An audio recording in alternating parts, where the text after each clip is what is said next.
एक गांव में एक बहुत समझदार और संस्कारी औरत रहती थी। एक बार वह अपने बेटे के साथ सुबह सुबह कहीं जा रही थी।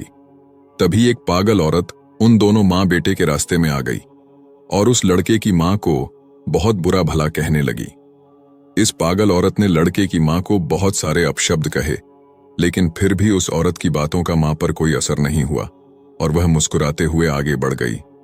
जब उस पागल औरत ने देखा कि इस औरत पर तो उसकी बातों का कोई असर ही नहीं हो रहा है, तो वह और भी गुस्सा हो गई और उसने सोचा कि मैं और ज्यादा बुरा बोलती हूं। अब वो पागल औरत उस लड़के की माँ, उसके पति और परिवार के लिए भला बुरा कहने लगी। लड़के की माँ फिर भी बिना कुछ बोले आगे बढ़ते रहीं। काफी देर भला बुरा कहने के बाद भी जब सामने से कोई प्रतिक्रिया नहीं आई, तो पागल औरत थक कर लड़के की माँ के रास्ते से हट गई और दूसरे रास्ते पर चली गई।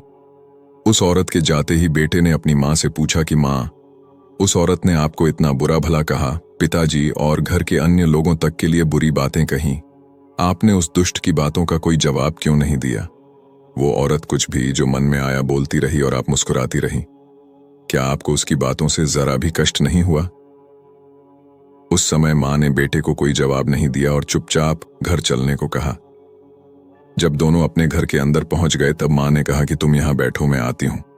कुछ देर बाद माँ अपने कमरे से कुछ मैले कपड़े लाई और बेटे को बोली कि ये लो, तुम अपने कपड़े उतार कर ये कपड़े पहन लो। इस पर बेटे ने कहा कि ये कपड़े तो बहुत ही गंदे हो रहे हैं और इनमें से तो तेज दुर्गंध आ रही है। बेटे ने उन मैले कपड़ों को हाथ में लेते ही उन्हें दूर फेंक दिया।